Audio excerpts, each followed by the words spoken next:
First things first, Mesto, how are you? I'm good, thank you. Okay. What I want to start with is you played the violin when you were very young. Yeah, it's true. I think when I was 6, I played the violin, and I did that for 2 years. And after that, I did the drums for 3.5 years. And I think when I was playing the drums for 2 years, I liked it to do my everything in one. Like, sure. So I downloaded Fruity Loops for my PC and started messing around with it. And 2 years later, here we are. But what's interesting is because do you now still use certain elements or things or tricks that you learned while playing the violin and while drumming? Yeah, I think I learned a lot from playing violin, like music-wise, and the drums gave me a little bit more rhythmic feeling. So I think I use that a lot.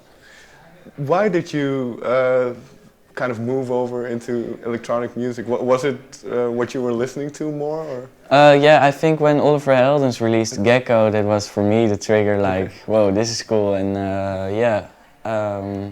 I started because of him making my own music. What is it about Gecko that kind of caught your attention then? Yeah, it was new and refreshing, and nobody did something like that before, so I don't know, it was cool. And like you say, you then go out and buy some equipment and try to make it yourself? Yes. How long did it take you to make something that you thought, well, it's okay, this? I think, the first half year was like not good, but I think after half year it started being a little bit better, so I started putting tracks online, and the plays were growing like really fast, so that was for me a really nice feeling that so that made me continue making music. What's one thing in this period that you kind of took away from, that you learned and kind of still use now? For what I did in the... Well, when you kind of started out, what was one important thing that you learned kind of about producing and discovered about producing? Yeah, I think don't compress your master too much. That's what I did in the beginning, and it sounded like crap. So now it's a really good lesson for everyone, like, don't fuck up your master. Okay. Am I right in saying that you knew Martin Garrix maybe 7 years ago, or?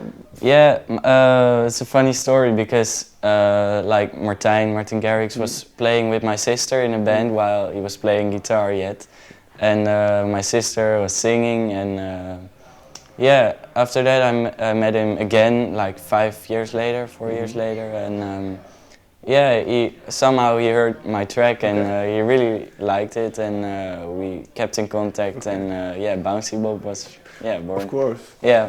But then, did you talk about kind of the industry, because he kind of, you're walking the same path as he is, but he has done it a couple of years ago, so he knows what you're going through. True. Do you talk about that? I don't know. No, actually. Okay.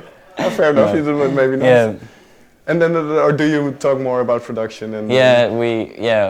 Often we sit in the studio and just make music for fun, and it's really nice. And one thing I also read is that you kind of learned how to produce through YouTube. Yeah, true. So how does that work? Is it just tutorials? Yeah, first when I started, when I didn't get something, or when I just took it on YouTube, and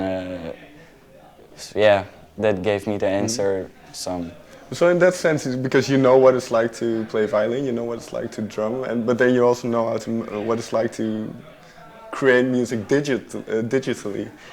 Is it a big difference for you? It's really different, but you're doing actually the same thing, but you can listen it over and over again. With drumming, you're doing it live. If you make a mistake, you can.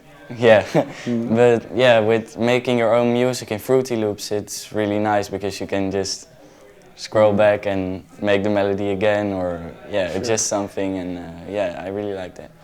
Do you still drum occasionally, or? I don't have lessons anymore. I quit it like a year ago, and but I like to drum. Okay. Yeah.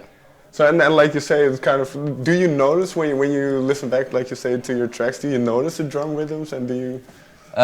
Yeah, I am not a big fan of reading notes and that kind of stuff, but yeah, I think it gave me a little bit more knowledge of drums and rhythmic and that stuff. And then, well, we talked about the first track that you thought, well, now I'm okay. What was the first release that you were proud of? That you think, okay, this is actually, we're going somewhere now? Yeah, I think it was, this was a track called Tokyo. Okay. And yeah, there was like very much place, and yeah, that was really cool to see. And I was really proud of that one, so yeah. Do you remember what started that song, where the first idea came from? Yeah, I was like eating sushi somewhere, and after that I would make that track, and yeah, I had that idea in my head from like a little bit Asian name or something, and yeah, just let's call it Tokyo. Okay. And sonically then, do you have to be in a certain mood to make a song like that, or? Yeah, what you hear a lot is that people name their track after they made the track. But for me it's also always that I already have a name in my mind and make the track out of that name. Yeah, that's me. Okay, that's very interesting.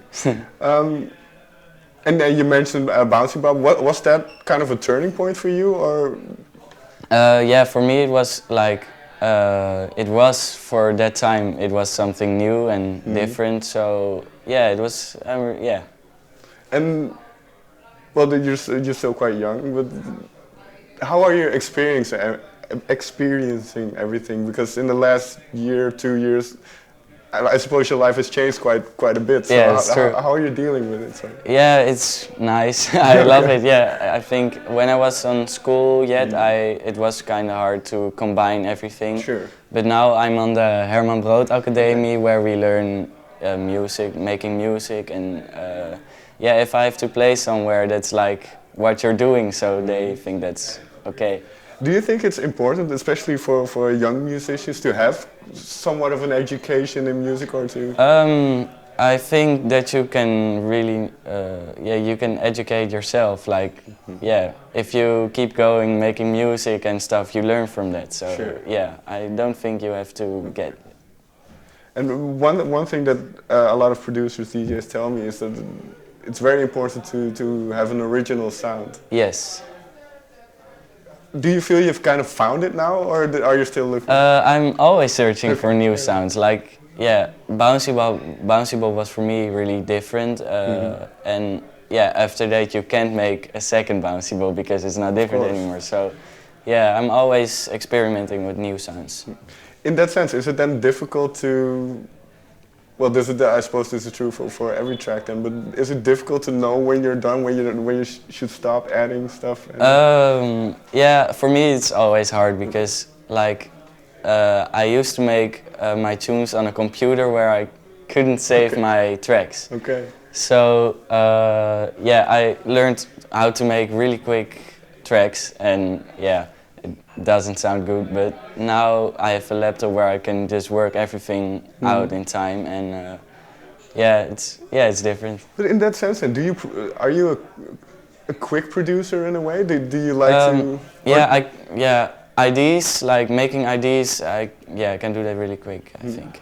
But because, like, say, if you have a computer program and you can't save anything, you kind of have to. So is that how you work now, or have you now gone into, well, I can take a little bit more time? And yes, that's what I have right now. Like, if I have an idea, I will just make it at that time because otherwise I forget it. But yeah, I can work it out later. And do you have to be in a certain place or a certain? Yeah, I think I like to produce in dark space, but yeah, that's just me. I don't know. So more at night then? Yes. What is it? Do you notice kind of the mood that you're in, or the environment that you're in kind of comes through in what you make? Yes, I think so, yeah. Yeah. So if we take, well, let's take WIEE with Martin Garrix. Yes.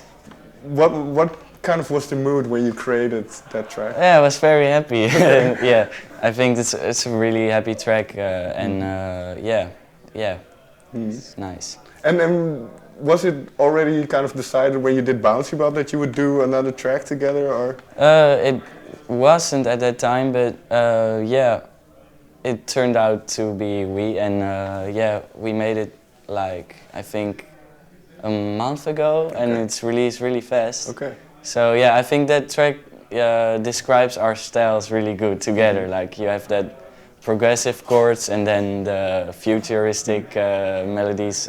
Yeah, I don't know. And obviously Martin was selected #1 DJ yesterday. True. What do you take away from it? Did you go into the studio with him, or was it online kind of the way you worked? Yeah, we went in the studio together, and yeah, we made it. It was really nice. What do you take away from working, and not just Martin, but other people that you see in the studio? And what do you take away from working with people? Yeah, you learn from everybody. I don't know. Everyone has his own specific way of working, and yeah, I learned a lot from that. Okay. Is there one thing specifically that Martin taught you, or maybe you notice about how he approaches music and how he does his thing? Yeah, like everyone does it different, but yeah, I don't know. You just learn a lot from that. Okay. Finally, then, will you be doing more tracks with him? Maybe in the future, but okay, so I don't know. Not yet, but. And then your own tracks, what are you working on now? Yeah, I have a lot new tracks coming, and I'm working on a lot of tracks, and yeah, there's soon new music coming. What do you notice about what you're producing now? Does it have a certain feel or a certain? Yeah, it's like a new style again. Like, okay. Yeah, I don't know. Well, this is always difficult, but how would you describe that style? It's like, I think, really groovy, but you can jump at it at the same time. I think it's a good one for playing out live as well. Okay. So is this always, when you're producing, is that always in the back of your mind, how it will sound when you play? Yeah, I think so. Yeah, yes. Okay. Thank you very much for your time. Thank you. Thank you.